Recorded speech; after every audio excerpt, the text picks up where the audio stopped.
Hai, apa kabar semuanya? Apakah kamu tahu kalau ternyata sejarah itu berasal dari bahasa Arab? Hmm, Bagaimana bisa ya? Yuk kita simak.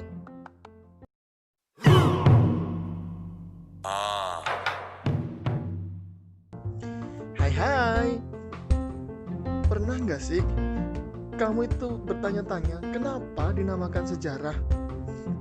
Apa itu sejarah? Dan kenapa kita harus mempelajari sejarah?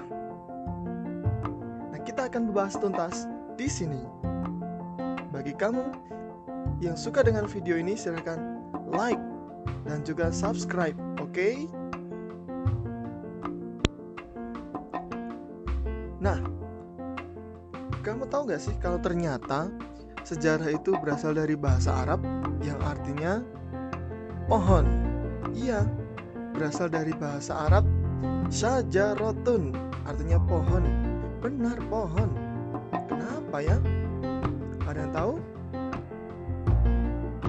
Nah, sejarah pada setiap peristiwanya berkaitan dan mempengaruhi masa yang akan datang. Mengapa disebut dengan pohon? Ya karena begitu. Ada beberapa pengertian yang berbeda dari setiap pakar,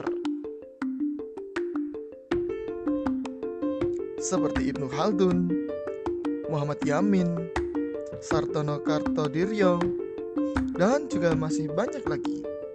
Tapi sejarah bisa disimpulkan adalah rekonstruksi peristiwa masa lalu yang benar-benar terjadi dan berisi segala kegiatan manusia. Ingat, manusia. Kalau kita berbicara tentang manusia, apa sih peran pentingnya dalam sejarah? Nah, manusia sendiri menjadi penggerak sejarah. Manusia menjadi penting di dalam sejarah itu karena manusia menjadi penggerak dalam sejarah itu sendiri. Perannya dalam peristiwa sejarah layaknya pemeran utama dalam drama. Lihat foto berikut ini. Apakah peran penting beliau? Ya, pasti kita tahu dan kita setuju bahwasanya Bapak Soekarno dan Bapak Muhammad Hatta merupakan proklamator yang sangat penting dalam sejarah Indonesia. Peristiwa tersebut terangkum dalam peristiwa kemerdekaan Indonesia. Berbicara masalah peristiwa, kita pasti mengenal yang namanya waktu dan juga ruang.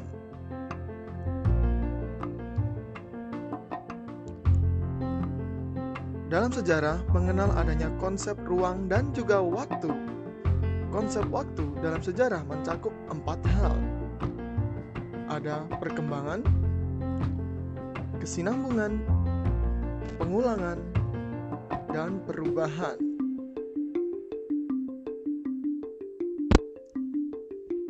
Waktu menjadi hal yang utama dikarenakan setiap detik, menit, jam, hari, bulan, tahun, bahkan yang lainnya itu menjadi sangat penting dalam sejarah.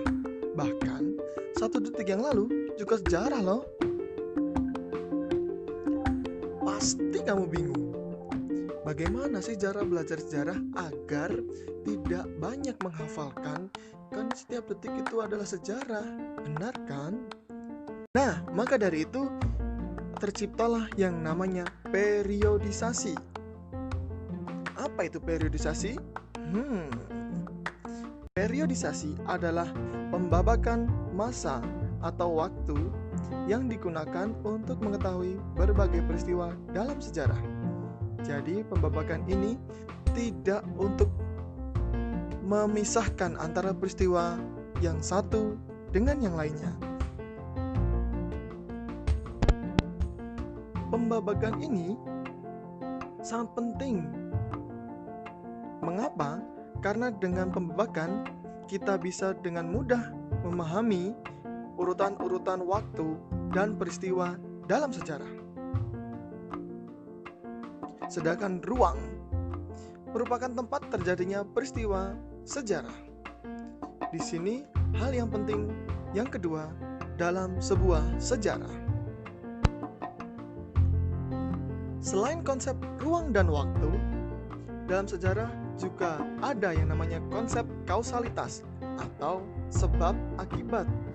Tidak mungkin terjadi masa depan tanpa adanya sejarah. Jadi apa yang kamu pelajari hari ini akan berpengaruh bagi kehidupan masa depan, minimal untuk diri kamu sendiri.